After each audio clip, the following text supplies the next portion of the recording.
L'année avait pourtant commencé dans le calme des rues de Niamey, jusqu'à ce jour où l'hebdomadaire français Charlie Hebdo publie cette autre caricature du prophète Mohammed. Cela a suffi pour faire de cette ville paisible le centre d'un triste théâtre. Incendie, pillage et perte en vies humaines. Rien, tout a brûlé. Là, il y avait une famille ici. Eux aussi, ils n'ont rien pris. Tout est resté dans le feu.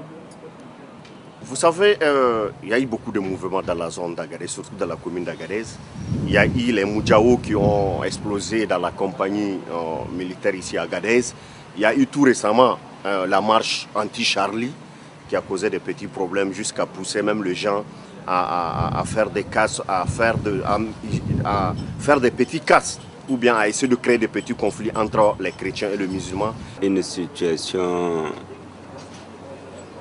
particulière et unique connue par le Niger de violences qui a été perpétrée par les jeunes les 16 et 17 janvier à Niamey, à Agadez et à Zender particulièrement, du jamais vu dans l'histoire du Niger et qui a ciblé particulièrement les communautés chrétiennes et leurs lieux de culte ainsi que leurs domiciles. Agadez est l'une des villes touchées par les agitations. Les femmes d'Agadez, qui ont efficacement travaillé pour le rétablissement de la paix du temps de la rébellion, ne se font pas prier pour faire barrage aux troubles. Que ce soit un militaire, que ce soit un rebelle, un bandit, un voyou, de toutes les façons, c'est les fils du Nigérien. Et c'est une Nigérienne qui va mourir, c'est une Nigérienne qui va perdre son mari, c'est une Nigérienne qui va se retrouver avec la garde des enfants, avec tout ce que ça peut engendrer comme problème, comme éducation et toutes les conséquences. Donc il faut qu'on fasse quelque chose. On est nous au centre, on est femmes et femmes nigériennes. Le CDC, cadre de concertation au sein de la mairie, autrefois appelé CAC, Comité d'action communautaire, multiplie des consultations. Au centre de tout se trouve l'Observatoire religieux, partenaire central de PDF2.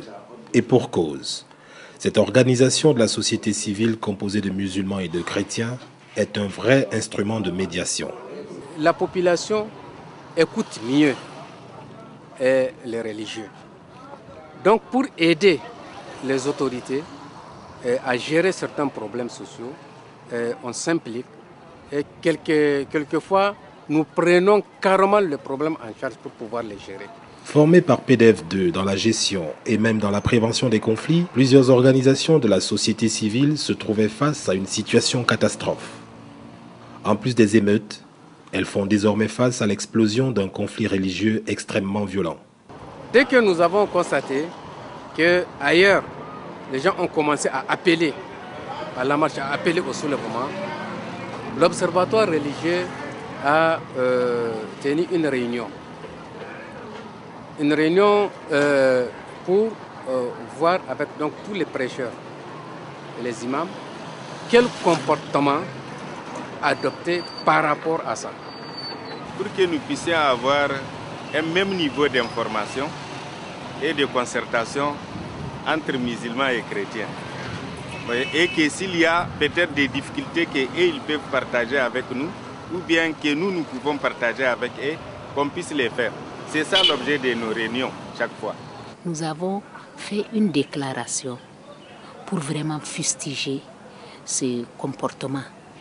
Et nous avons vraiment lancé un appel au niveau de notre jeunesse pour que vraiment ils ne soient pas arrivés à un stade où on peut les manipuler, où on peut leur inculquer des idées vraiment qui ne sont pas vraiment des idées de paix. Kuma jeune kin ma da suke tashin hankalin shi ma ana waye musu abin ga kanu tunda dai ana tattara ana bin su fada ana waye musu kai bisa wanga abu kakkwade ya ja ku bisa shi wani ya zo ya cuta muku dan wani yanzu yana iya zo da wani abin duniya shi wanda za ya zo ya kai talaka jan baka da aikin komi ya zo ya baka shi dan ka je ka cuci kasar tunda kai da ma cikin matsala kake kana neman abin da ka samu. Pour que leur voix porte, ces femmes, vent debout contre la guerre, prennent des armes pour la promotion de la paix et surtout du vivre ensemble. Quels sont leurs outils pour couvrir ce territoire vaste de plus de 1200 km²? Les outils, ils sont en fait multiples. Nous avons, vous savez, dans les coins les plus reculés, qui sont les zones rurales, nous avons les radios communautaires. Donc ces radios communautaires-là, ça touche la population dans son ensemble au plus fond du Niger. Nous avons les films, comme je vous l'ai dit, et nous avons aussi la télévision. L'activité qu'on compte mettre, vraiment, c'est une caravane de sensibilisation. Et la sensibilisation, vraiment, est à grande échelle. Le pays tout entier a connu un sanglant bilan du fait de ces émeutes. On peut dire que Agadez s'en est sorti avec le moins lourd. En appui aux autorités et quelquefois les précédents, l'Observatoire religieux a su jouer son rôle.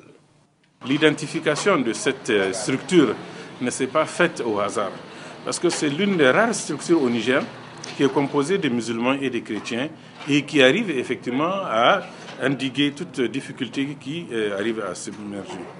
Dans ce cadre, le PDF a eu à organiser plusieurs séries de formations auxquelles les membres de cet observatoire religieux d'Agadez ont eu à participer. On peut facilement s'apercevoir que cette région d'Agadez a bel et bien été vraiment répondu positivement suite à certaines formations que ces leaders religieux ont obtenues. Ils ont réussi à amoindrir les faits de si on peut l'appeler, vraiment cette activité négative qui a été menée par des gens qui ne connaissent pas très bien la religion. Aujourd'hui, le seul interlocuteur religieux, c'est l'Observatoire religieux. L'autorité administrative nous considère tels. Ce qui fait que toute activité qui a lien avec la religion, qu'il décide et confie ça au niveau à l'Observatoire religieux.